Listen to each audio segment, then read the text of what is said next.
So it survived.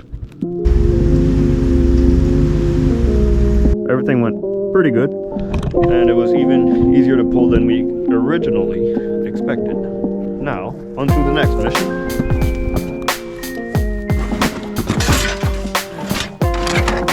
Oh, that's wet. Fuck.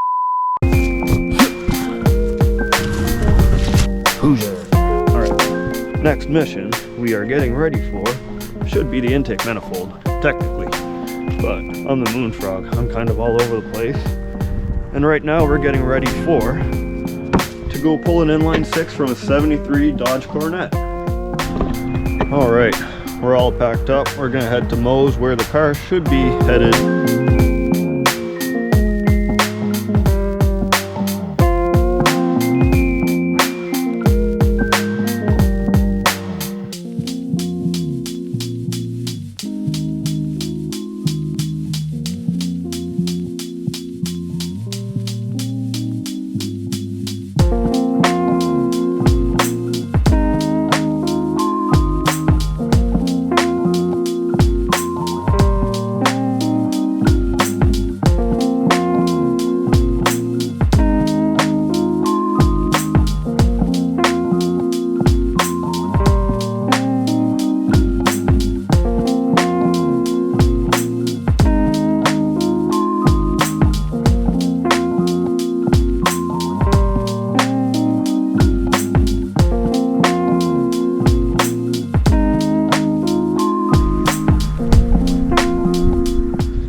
Well, we made it back around 1 this morning, and we brought home with us the leaning tower of not so much power. I'll do more explaining in a bit. Now let's get this unloaded onto a pallet, and then let's find a place to store it in the meantime.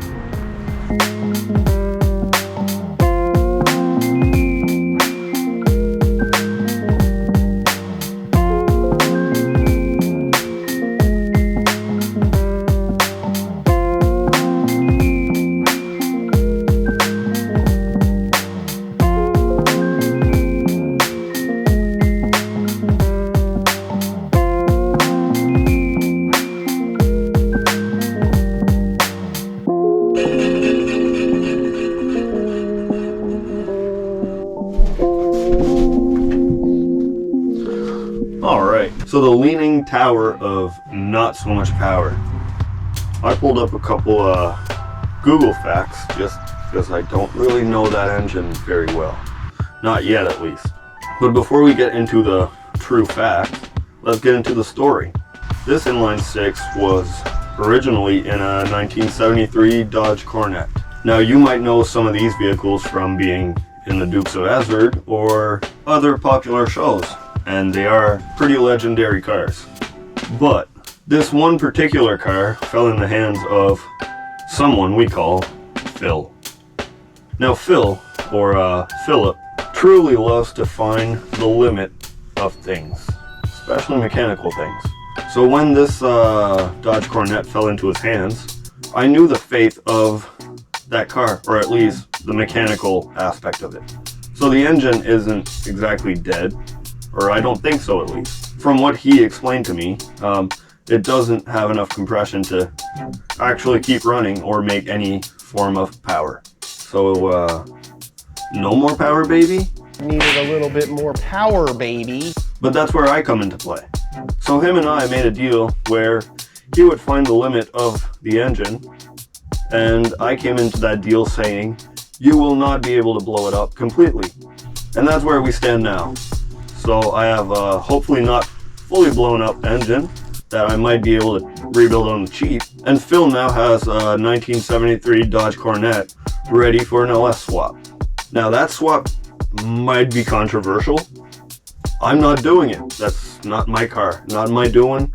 I'm not taking any responsibility for it.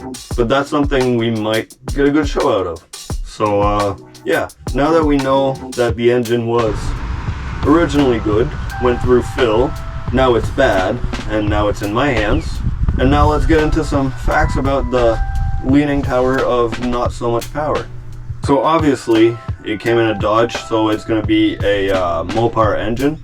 And it says here that this legendary inline six is made up of 225 cubic inches of displacement, or 3.7 liters. Also says here that it was designed for economy and bulletproof reliability. Now, we know it was made to be bulletproof, but was it Phillip proof? We don't know yet. We'll have to open it up and see. It then goes on to say that the slanted engine produced roughly around 110 to 115 horsepower. Now, those are kind of comical numbers when you compare them to like a Honda Civic nowadays. But where this engine really stood out was on the torque numbers. It was more of a workhorse where it was made to pull big body sedan, family cars, and other big body vehicles back then. So on the torque numbers, we are making a whopping 185 foot-pound of torque. Now obviously this isn't another crazy number, but we're getting closer to the 200s. And when you think about it, on 200 foot-pound of torque, you can pull pretty heavy, even though you might not go as far or fast. It says here the 225 Slant Six was one of Chrysler's most famous engines, earning its nickname from the 30-degree incline of the cylinder block. The slanted design allowed engineers to use a lower hood profile, while making the water pump and other accessories easier to access. So finally, some kind of engineers that actually put some thought into working on the thing, rather than fitting something that didn't need to be fit. And that's why we love the old stuff. So this being about everything we need to know about this engine, we know it's not exactly a big number engine. It's not going to make crazy power, and it's not going to be a high performance machine. But we do know that it's reliable. If it's not completely busted up, we can rebuild it and it'll last for whatever we need it to last, really. And at this point, knowing that it's bulletproof, maybe we should test that. Either way, we're going to play around. Having some engines in stock is never a bad thing. We're going to have something to do with it. And now it's time to let it marinate. So what do you think we should do with it? Let me know in the comments. Now until next time, go out, be rad.